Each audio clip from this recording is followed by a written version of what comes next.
북한의 주요 현안을 분석하고 전망하거나 북한 사회를 진단하고 대안을 제시하는 북한 새로 읽기 시간입니다. 국민통일방송 데일리 NK 이광백 대표와 함께합니다. 안녕하세요. 네, 안녕하세요.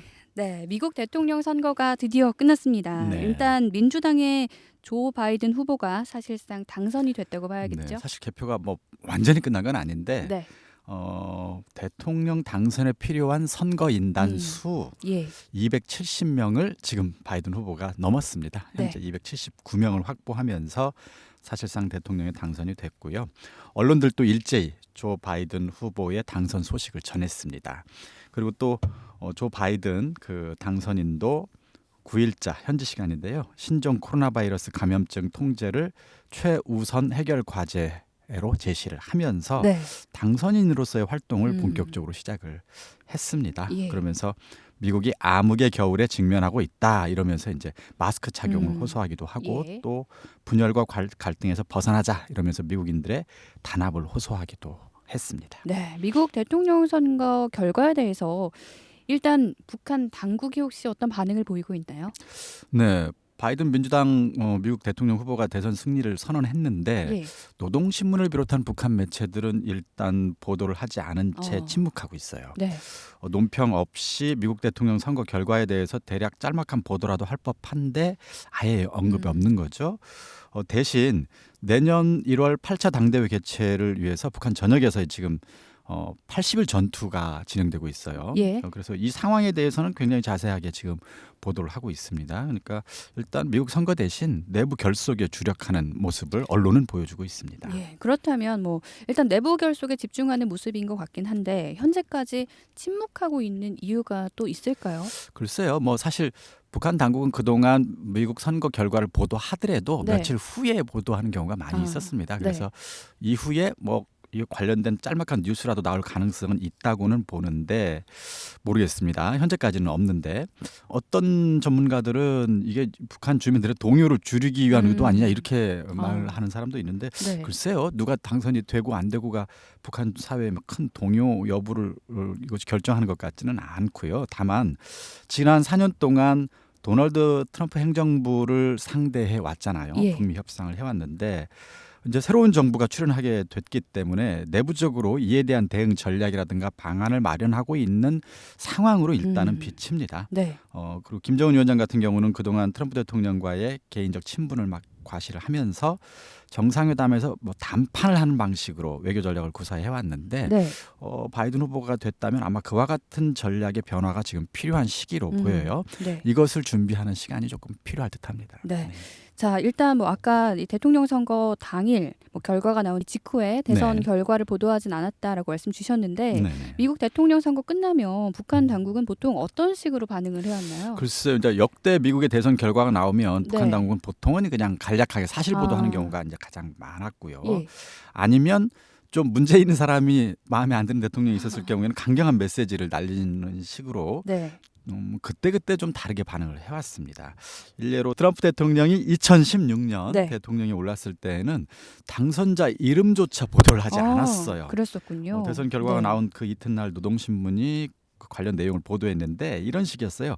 새 행정부는 주체 핵 강국과 상대해야 할 것이다라는 네. 식으로 얘기를 하면서 트럼프 행정부를 이제 압박을 했는데 그때 트럼프 대통령의 이름도 이제 언급을 하지 않은 정도 네. 수준이었습니다.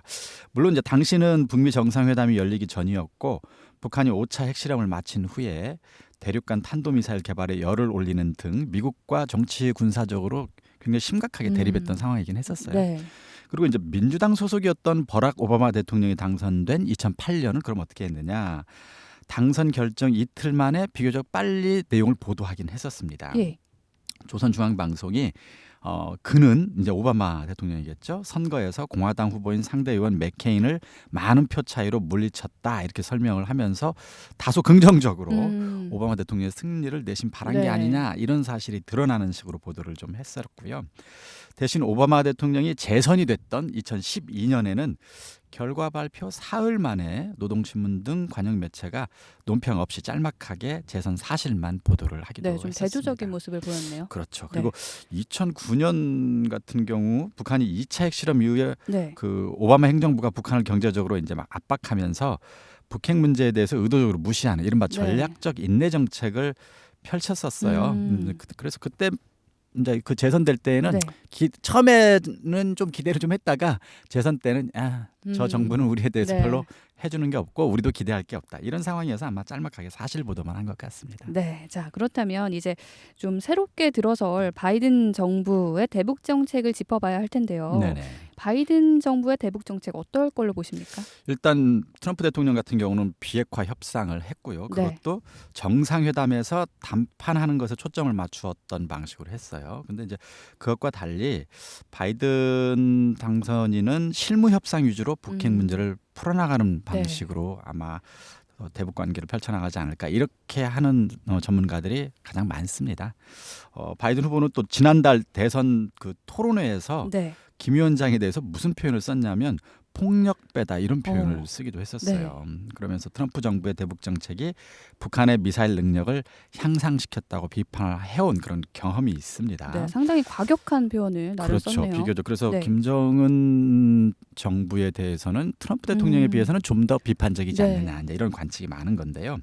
다만 그렇다면 예전에 민주당이 오바마 정부로 그러면 이른바 전략적 인내라고 했던 그런 전략으로 회귀할 것인가? 네. 그러니까 사실상 북한에 대응하지 않는 전략이에요. 음. 그냥 무시하는 전략입니다. 전략적 인내라는 게. 네. 근데 그와 같은 전략으로 되돌아갈 것인지는 아직은 좀 속단하기가 어려운데 왜냐? 당시와 지금은 북한의 핵 능력의 차이가 많이 납니다. 네. 그러니까 당시만 해도 장거리 미사일의 거리라든가 이런 거 지금보다 짧았고 네. 핵 능력도 지금보다 훨씬 부족했던 때였기 때문에 전략적으로 그냥 무시하고 대충 갈 수도 있었겠지만 지금은 그런 식으로 대응하지 않고 지나가기는 상당히 어려운 상황입니다. 네. 그리고 이미 강력한 대북 제재를 시행하는 중이기도 하고요. 그래서 어떤 식으로든 북한의 지속적인 핵과 미사일 개발을 어떻게든 저지해야 되는 그런 상황이 놓여 있거든요. 그래서 과거 오바마 행정부처럼 무시하기 전략으로 갈 수는 없을 것이다. 이런 거고요. 네. 물론 바이든은 북미 정상회담의 전제 조건이라는 것을 내걸긴 했어요. 김 위원장이 만약에 핵 능력을 축소하는 데 동의한다면 대화 가능성은 있다. 이런 식으로 여지는 남겨뒀기 때문에 네. 정상회담이라든가 다양한 형태의 유화 정책도 물론 할 가능성은 있습니다. 뭐 어쨌든 두 가지 가능성이 둘 다 있는데 아마 김정은 정부가 어떤 식으로 나오느냐를 보고 바이든 정부도 결과적으로는 방향을 결정하지 않을까 싶습니다. 네. 그렇다면 이번엔 공을 한번 북한 쪽으로 넘겨보죠. 네. 새롭게 들어설 바이든 정부에 맞서서 북한의 대미 정책은 어떻게 달라질까요? 일단 두 가지 상반된 대응이 가능할 거라고 봅니다. 네.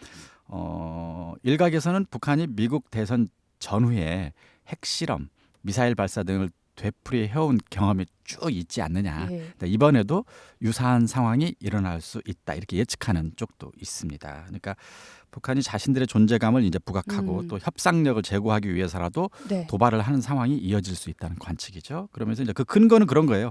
그동안에 그런 전례가 너무 많았다는 거예요. 네. 예를 들어서 빌 클린턴 대통령이 당선되고 나서 4개월 후에 미국이 주도해온 핵 확산 금지 조약 탈퇴를 선언하기도 했고 네.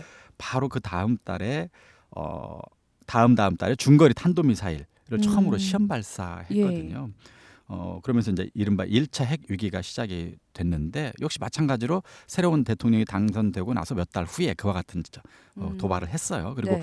버락 오바마 대통령이 당선된 후에는 한 6개월쯤 지나서 각각 장거리 미사일을 발사를 하고 2차 핵실험도 네. 동시에 감행을 합니다. 그러니까 새로운 정부가 들어서고 나서 6개월 후에 그런 도발을 했다는 거고요. 또 도널드 트럼프 대통령 임기 첫 해인 2017년에는 핵실험과 대륙간 탄도미사일 시험 발사를 굉장히 연이어서 하면서 긴장을 급격히 고조시킨 그런 전례도 있습니다. 네. 지금 사실 북한 내부 소식통에 따르면 예. 이번 10월 달에 SLBM 시험 발사 준비를 지금 해왔다는 네. 보도도 쭉 있어 왔거든요. 근데 다행히 발사하진 않았어요. 근데 준비는 이미 다 갖췄다는 거죠. 근데 이것을 바이든 정부가 출범하는 내년 초쯤 아니면 뭐 네. 그로부터 몇 달 후쯤 8차 당대회 전후로 해서 이런 도발을 진행할 수도 있지 않느냐 이런 관측이 있는 것이죠. 네. 이런 네. 미사일 시험 카드를 과연 쓸 것인가 좀 지켜봐야 될 텐데 네. 그런데 북한이 사실 이렇게 강력한 도발을 할 경우에는요. 북미 대화를 통한 북핵 문제 해결은 당분간 좀 어려워지지 않을까요? 바로 그렇습니다. 네. 그것 때문에 북한이 지금 미국을 도발해서 사실 얻을 게 또렷이 없는 게 아니냐. 네. 그래서 도발 가능성보다는 다른 방식으로 어. 그동안 해왔던 협상 방식을 지속할 가능성도 있다. 이런 관측도 있습니다. 그러니까 북한이 명분 없이 선제적 도발을 하면 네. 아마 바이든 정부는 당연히 대북 강경책을 쓰게 될 거고 그것도 정당성을 부여하게 되는 거예요 스스로. 그렇게 네. 되고 국제사회 대북 제재가 이제 더 강화된다면 지금 가뜩이나 코로나19로 북한 경제가 어려운데 그렇죠. 그 어려움이 훨씬 더 커질 거라는 겁니다. 그리고 또 북한의 내부 상황도 이제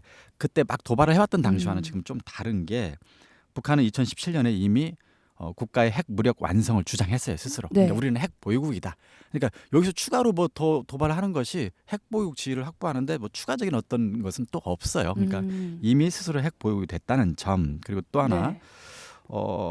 김정은 국무위원장이 지금 안정기에 접어들었어요. 내부 권력 투쟁을 사실상 거의 끝내고 네. 안정기로 접어들은 이런 상황에서 굳이 음. 무리한 도발 카드를 과연 쓸 필요가 있느냐 이제 이런 거고요. 그래서 그동안 해왔던 관성적인 도발 대신에 강화된 핵무력을 이제 그걸 그냥 지렛대로 삼고 예. 새로운 북미 관계를 만들기 위해서 탐색전을 좀 길게 가져갈 수도 있겠다 이런 관측도 있습니다. 실제로 북한이 적어도 올해까지는 좀 상황을 지켜보고 대미 전략도 어느 정도 가다듬고 나서 내년 8차 당대회를 기점으로 본격적인 대미 정책을 실행할 가능성이 좀 크다 이런 관측인 것이죠. 네. 사실 북한이 지금 당장 뭔가 대미 관계에서 어떤 전폭적인 강경 대응을 하기에는 북한 내부 문제도 많습니다. 네, 좀 벅찬 상황이죠. 예, 네. 코로나19 문제, 경제 위기 문제, 내년 초 8차 당대회 준비 등등 이렇게 여러 가지 내부 문제가 산적해 있기 때문에 네. 당분간은 내부 문제 해결에 집중을 하면서 대외 전략의 수립이라든가 실행은 내년에 본격적으로 추진할 수 있다 이런 것이죠. 네. 네. 자, 그럼 마지막으로 한번 정리를 해보죠. 네. 김정은 위원장이 원하는 게 있을 거고요. 네. 바이든 행정부가 원하는 게 있을 겁니다. 이걸 네네. 어떻게 정리를 좀 해볼 수 있을까요? 사실 김정은 위원장은 그거죠 한마디로 말해서 미국으로부터 우리 핵 보유국가야 인정해줘. 네. 이걸 지금 얘기하고 있는 아. 거예요. 그러면서 우리 핵 보유국으로 인정하면서도 동시에 관계를 개선하고 경제 제재도 풀어주면 정말 좋겠다. 이게 네. 김정은 위원장의 속셈이잖아요. 예. 바이든 정부는 북한이 핵과 미사일을 빨리 포기하라는 거예요. 얼른 포기하면 우리가 물론 관계 개선도 물론 당연히 되고 경제 제재 당연히 풀어줄 거다. 이제 이런 건데 문제는 북한과 미국이 대화를 통해서 서로 원하는 것을 얻을 수 있겠느냐는 거예요. 네. 물론 이제 그러게요. 노력은 앞으로 하겠죠. 어느 정도까지는 할 가능성이 있습니다. 근데 대화로 서로의 접점을 찾기에는 원하는 게 너무 다르잖아요. 그렇죠. 네. 너무 평행선을 달리고 있네요. 그렇습니다. 그리고 네. 이런 상황이 앞으로 1년, 2년 더 길어진다면 과연 어떻게 될 것인가. 이것이 문제입니다. 다만 북한은 만약에 핵을 포기하지 않고 계속 쥐고 예. 있다면 국제 제재도 안 풀릴 거 아니에요? 그렇죠. 그럼 북한 경제는 어떻게 될 거냐 하는 아. 숙제를 안게 될 텐데 네. 그런데 북한의 경제 규모라는 것이 사실 큰 규모가 아닙니다. 예. 중국 전체 경제 규모의 뭐 몇십 분의 1도 안 돼요. 그러니까 중국과의 무역만 어느 정도 할 수 있다면 국제 제재는 유지되더라도 그럼 북한 경제는 어느 정도 생존이 가능합니다. 그러니까 김정은 위원장은 그런 정도 수준까지 계산을 해놓고 예. 만약에 북한이 핵부 인정 안 해주면 중국과 무역해서 경제 적당히 먹고 사는 정도 아마 이런 정도까지 생각을 하고 있을 겁니다. 네. 다만 이제 문제는 과연 그게 될 거냐. 미국이 강력하게 국제 제재를 하는데 과연 중국이 적당히 북한과의 무역을 어느 정도 북한이 살 어떤 통로를 열어줄 거냐. 이제 이 문제는 남아 있겠지만 제가 볼 때는 그런 정도 수준은 충분히 현실적으로 가능하기 때문에 김정은 위원장도 쉽게 핵을 네. 포기할 가능성은 매우 낮아 보입니다. 네. 그렇다면 결국 이 대목에서 네. 북미 관계뿐 아니라 뭐 미중 관계 이런 것들도 좀 고려를 해봐야 되는 시점이네요. 그렇습니다. 그것도 굉장히 네. 복잡한 문제죠. 네. 그러나 어쨌든 바이든 정부가 들어설 경우에 뭐 지금 현재 관측은 협상으로 특히 둘이 네. 만나서 전폭적으로 핵 문제를 타결하기에는 이제 어려워지는 게 어렵구나. 아니냐. 그래서 네. 아주 꼼꼼하게 예. 실무 협상을 통해서 실질적인 핵 폐기를 바이든 정부는 추구할 거고 김정은 행정부는 어떻게든 그걸 방어하면서 핵을 갖고 네. 경제 문제도 해결하는 요것을 하기 위해서 서로 전력을 다하겠죠. 네, 앞으로 계속해서 좀 추이를 지켜봐야겠습니다. 자, 지금까지 대선 후 미국 대선 후 북미 관계 전망에 대해 알아봤습니다. 국민통일방송 데일리 NK 이광백 대표와 함께한 북한 새로 읽기 시간이었습니다. 대표님 오늘도 고맙습니다. 네, 감사합니다.